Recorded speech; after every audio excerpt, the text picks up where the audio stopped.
So the beer hug, the emotional issues, and so on and so forth. And by increasing employee engagement means I will give free lunches, dinners, extra paid vacation, take employees somewhere, and so on and so forth. So that's the kind of image people have. But for HR to be relevant in today's world, we are dealing with a very volatile.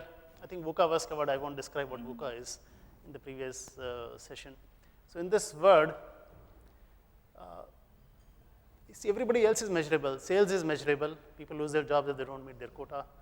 Finance is measurable. They don't lose their job because they can blame everybody else for not meeting the company's objectives in terms of profitability or whatever else you may have. I mean, they may be relied upon to do some creative accounting by deferring expenses and capitalizing a legitimate expense to be depreciated over a period of time. But beyond that, there's not much they can say they can influence, because if operation guys are not doing well, finance can only juggle a little bit.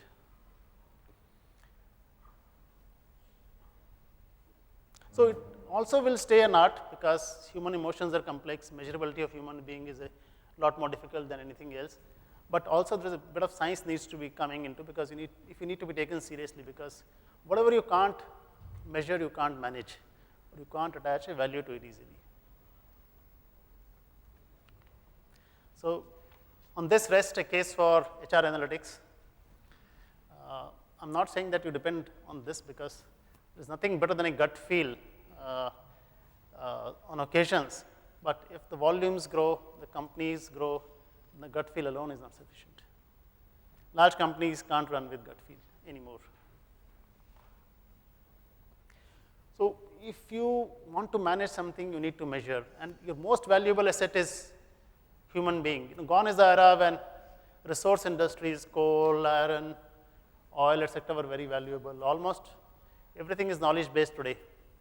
Almost most valuable companies, the biggest hotel companies, Airbnb, the biggest taxi companies, Uber, all these are much more valuable than people with physical assets. So given that, it's all about brain power. And brain power means people. So you need to be able to manage the most valuable asset. And I'm sure all of you will admit that you can answer very few questions about this asset. Even if you store a part in inventory, you will store this level of details for a part. You will do cycle count. You will see how many times this part has been repaired. If you are in aviation industry, you'll also are required to keep a repair history, and so on and so forth. But for a person that is there in your organization, after the person has joined, how many people have updated their skill inventory? Can you answer any of this question about, can you say I have 57 people who are experienced in regulation and compliance, who are good at treasury and risk, or who are, if you're in insurance industry, who are LOMA certified, or who have actuarial skills and so on. How many such things? And soft skills. How many are good people manager? How many are rainmakers? How many are competitive? And so on and so forth. So if you don't have, doesn't matter. You can start with LinkedIn as a source.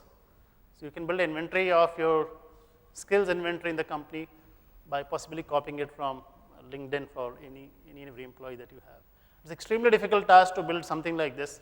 We attempted in our company, so we engaged a third-party company. They've been working with us for about 6 months now. We selected grade 6 and above managers to be covered under this. So far, we have covered 200 out of 300 people. And they take 1 hour interview. They record that interview. On the basis of that, they classify the people under not only this, many other things that I will discuss, which helps us take decisions. So you can't also solve a problem if you don't know what the problem is.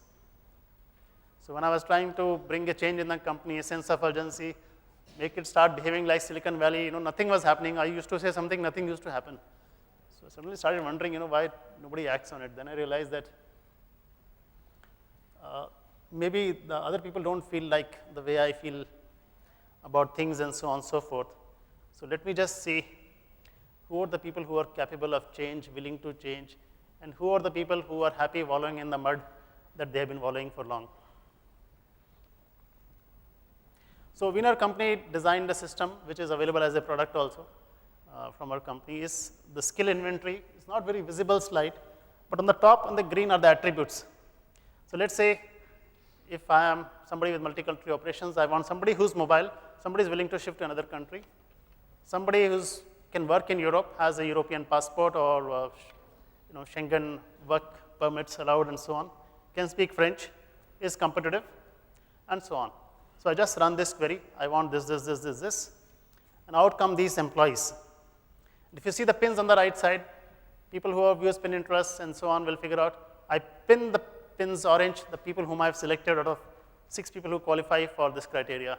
So people are from IT industry, tell me how many of you can answer a question that I need 3 Java programmers in Washington starting in on August 1st who are very good in Java. I mean, ideally speaking, for each expertise, you should have 5 levels, but minimum 3 levels, basic, intermediate, and advanced, which are good in this, which have had at least one experience, one project experience, and who have H1B visa so that they can work there. So anybody from the IT company, can anybody answer this simple basic question? I need 3 people with this skill, H1B ready, who can start work on this stage. I can bet nobody can answer. You can? Okay. Wonderful. We'll touch base with how you answer and what kind of methodology you have and so on and so forth. Yeah, we have, because that's our bread and butter, Okay, wonderful. If you have, then great to learn from you, because we are struggling ourselves despite making the software that does it. We are busy documenting this. And there are various ways of assigning the strength to the attribute. One is, if attribute is endorsed by client, is the highest strength. If endorsed by peers, next highest. If endorsed by superiors or juniors, next. If endorsed by myself, if I'm singing hymns in praise of myself, then the lowest. So you increase the strength of the score. And there is a concept of skill degradation also. If you don't use something for a while, the skill degrades. So 3 years you have not been to capital markets, your skill degradation. So what rate at the skill degrades is also something that's evolving science right now. We won't discuss this right now because we don't have answers to that myself. So we don't know what rate it degrades. But obviously degradation has to be provided for. To decide where you want to go, let's take an example of the Dalma facing the Indian IT outsourcing industry. It was the most successful industry in the country. It gave us pride, enormous amount of export revenues. Suddenly our Indian passport had some respect outside the country. But right now we are at a crossroad and a dilemma as an industry, because now we are in a digital world, and we are still stuck up in an outsourcing world where the only claim to fame was that whatever got sold at $80, $100 per hour, we are willing to do at $20 per hour offshore. So it's labor arbitrage. Now that claim to fame is going away because corporations are asking outcomes and not necessarily simple outsourcing. So where does the industry go from here? Let's say I'm the CEO of FTC company, which has 200,000 employees. You can assume any name. You know the names: Infosys, TCS, Cognizant, whatever else. You can assume the name. I have a dilemma that my revenue is not growing. The only reason I'm convincing investors my revenue is growing by acquiring quietly some companies, that's how the revenue growth is there. Otherwise, my actual revenue is Q-on-Q negative or year-on-year negative, and so on. Rates are constantly falling down. My services are undifferentiated. So if I'm selling a potato, price is the only thing that matters. Okay. So how is it that I transform my organization? 200,000 people company, transformation to be carried out. If you see Vishal Sikka, every day, Economic Times has special love for Vishal. They keep carrying articles on Vishal Sikka, so you got to know what he's trying to do himself.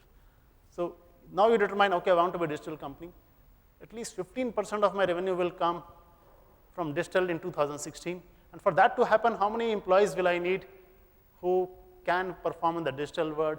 That means they will be conversant with social, mobile, and all those new kind of technologies that we are talking of.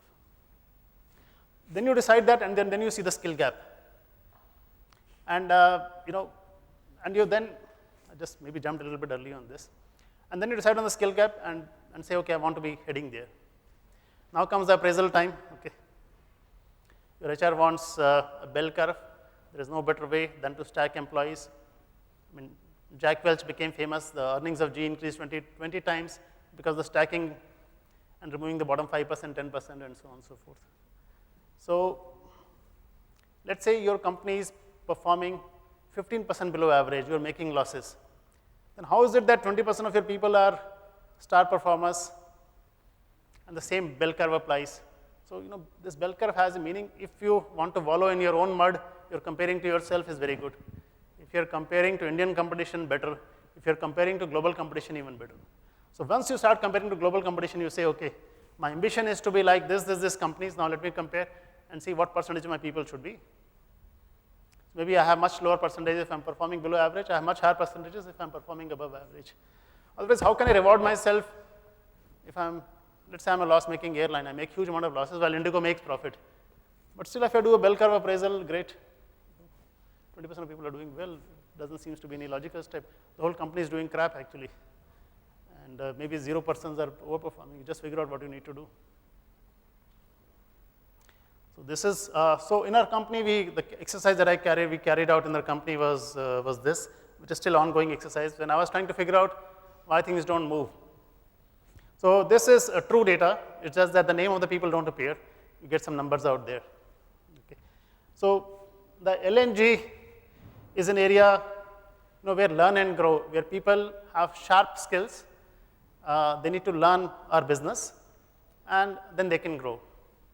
SSQ people are people who are very happy with status quo, the way life is, and don't want any change in life. Salary comes home, I go home, and my boss doesn't bother with my happiness. As long as I don't punch anybody in the face, I'm good, in general, in the company. And RTBs run the business. I run my business efficiently. I do what I get paid for. I try to improve minor efficiency and so on and so forth. And LTBs, the people lead the business. So then we identified the people who could lead us into the next generation, next wave, and said, okay, we will invest on them, and we will see what we can further do with them. And to corroborate this study, we also had Professor Boris Goisberg from Harvard run the leadership test on our team with a series of questions with a 4-drive theory. If you're interested, you can read about that theory on 4-drive. And we said we want to be compared with the Silicon Valley companies. That's where our ambition to be. So first year, we had shocking results. We were so poor that we knew that we had to make major changes. Next year, we came close to the global average.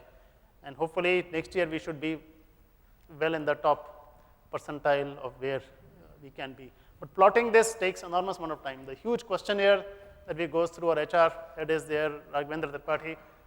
Those of you who are interested in what kind of questions are these, what kind of survey is this, you can touch base with him. With this survey and the survey done by the Harvard professor. These are not the actual scores. Actual scores in yellow were much more poorer than this, and this year were much more better than what they are depicted here. That's the only thing I can say. The key thing right now is to, whatever I'm saying, how do you implement it? So implementation is very difficult. You hear something and go away in your organization, you don't find anything practical that you can implement. So last year, when faced with the results that came from the Harvard study, the situation was quite stark. We realized we had to change. So I told my HR head that yours and your department's salary is dependent on our Glassdoor rating. I'm sure all of you know Glassdoor rating is public bashing of the company by employees. And our score was 2.6. So he did a job and got us to 3.6. And that is better than all Indian IT companies for sure. I don't know how many other companies are better than us. I'm not very sure. But we are not very far from Google right now. Google should be at 4, right? Yeah. So we're not very far from there. And this rating fluctuates a little bit. But one single key criteria of measuring, only one line KPI, the Glassdoor rating. There's nothing else. No speed of recruitment, number of candidates done, cost of hiring per employee, nothing. Only one Glassdoor rating for the year, because we had to just uplift ourselves massively. Prakash? Yeah. So this is Prakash's actual KRA as published, exactly what he had last year. Okay. Just read this and tell me, can I pin him down for any meaningful deliverable? Okay. Feedback loop with internal and external stakeholders, liaison leverage marketing COEs, do events, sponsorship participation. When I'm reviewing with him, he'll say, I did 38 events. I did this event in each country. I was doing an event. Each event I generated this many leads. This happened, that happened. and so on and so forth. When I asked the sales, he did so many events, why there is no sales happening? No, these leads are crap, this is no leads that he is sending. Okay. So all these were a bit like